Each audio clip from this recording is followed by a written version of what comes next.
nằm trên hoa mi cùng đang nghĩ yêu em chỉ đúng là giờ là đâu như gọi để suốt đi lần này đã xem mặt trăng và tâm nghĩ chỉ buồn nằm trên hoa mi cùng đang nghĩ yêu em chỉ đúng là giờ là đâu như gọi để suốt đi lần này I'm on try your in, come can be kala.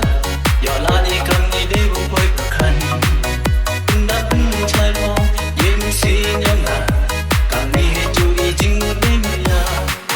I'm on try your in, come can be kala. Your lani come ni de bu boy pakhan. Nda chai lo, yem si nyanga. Come ni he chu I jing mu de mi ya.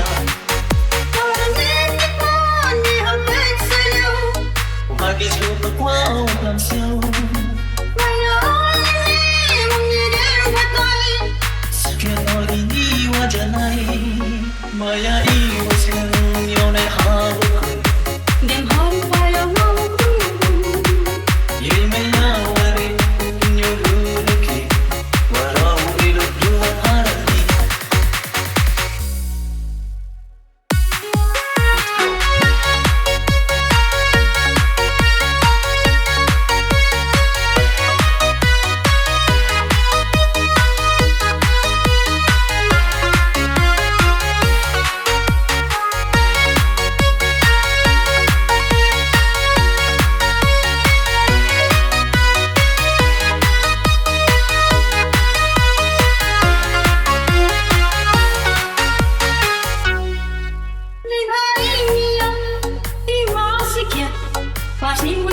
cho kênh Ghiền Mì Gõ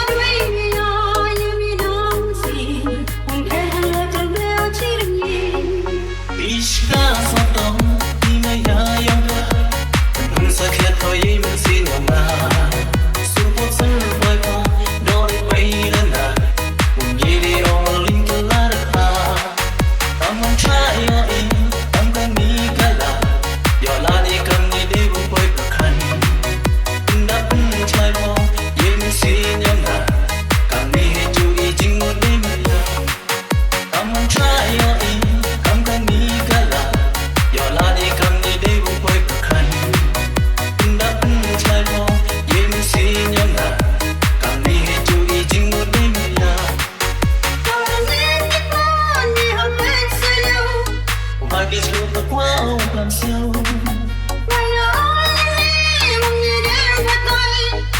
không bỏ lỡ